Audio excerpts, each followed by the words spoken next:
तर उद्या पार पडणाऱ्या मॉकड्रिलमध्ये सर्वात मोठी भूमिका ही नागरी संरक्षण अर्थात सिव्हिल डिफेन्स पार पाडणार आहे।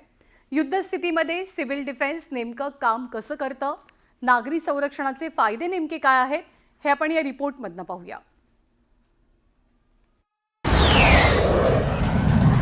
पहलगाम हल्ल्यानंतर भारताने आता पाकिस्तानला अद्दल घडवण्याच्या हालचाली सुरू केल्या। अशा परिस्थितीत पाकिस्तानकडूनही भारताच्या नागरी भागात कुरघोड्यांची शक्यता नाकारता येत नाही। त्यामुळे आता केंद्र सरकारने देशवासियांनाही युद्धासाठी सज्ज ठेवण्याची तयारी सुरू केली आहे। याचाच एक भाग म्हणून बुधवारी देशभरातील महत्त्वाच्या ठिकाणी मॉकड्रिलचं आयोजन करण्यात आलंय। या मॉकड्रिलमध्ये नागरी भागात सिव्हिल डिफेन्स अर्थात नागरी संरक्षण विभागाची मोठी भूमिका असणार आहे। युद्धाच्या परिस्थितीत नागरिकांचं संरक्षण करण्यासाठी महत्त्वाची जबाबदारी ही सिव्हिल डिफेन्सची असते। नैसर्गिक आपत्ती, युद्ध किंवा इतर धोक्यांच्या स्थितीत लोकांना मदत करणे, संकटाच्या काळात लोकांना सुरक्षित ठिकाणी पोहोचवणे, युद्धस्थितीत काय करावं, कसं वागावं याबद्दल जागरूकता वाढवण्याचं काम हा विभाग करतो। सिव्हिल डिफेन्सच्या माध्यमातून आपत्कालीन परिस्थितीत नागरिकांना मदत करण्यासाठी एक मजबूत यंत्रणा तयार केली जाते। आता ही गृह खात्याच्या सूचनेनंतर देशभरातील 244 जिल्ह्यात मॉकड्रिल केलं जात आहे।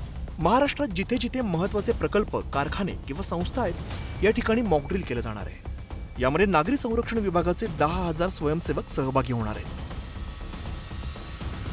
महाराष्ट्र में जो कोस्टल डिस्ट्रिक्ट्स हैं वहाँ पे ये हम मॉकड्रिल आयोजित करने वाले हैं। इसमें करीब हमारे पास 10,000 ट्रेंड वॉलंटियर्स इस मॉकड्रिल में कल पार्टिसिपेट करेंगे और इसमें युद्ध की परिस्थिति हो या युद्ध जैसी कोई परिस्थिति हो तो इसमें एक सामान्य नागरिक उसमें खुद की रक्षा कैसे कर सकता है और अपने आसपास के लोगों की रक्षा कैसे कर सकता है, इसकी ट्रेनिंग जा सकती है।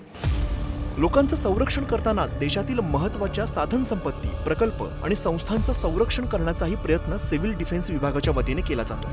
युद्धस्थितीत सर्वसामान्यांना सज्ज करण्याचं महत्त्वाचं काम हा विभाग करत असतो।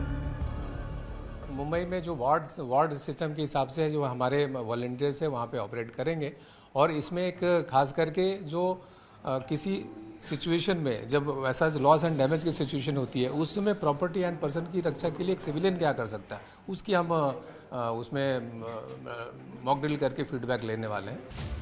पंतप्रधान नरेंद्र मोदींच्या बैठकांचं सत्र, लष्करांच्या तीनही दलांचा युद्ध सराव पाहता भारत युद्धासाठी सज्ज असल्याचं दिसतंय। सैन्य आणि सरकारच्या स्तरावरील ही सज्जता मॉकड्रिलमुळे आता सर्वसामान्य नागरिकांमध्ये येण्यास मदत होणार आहे।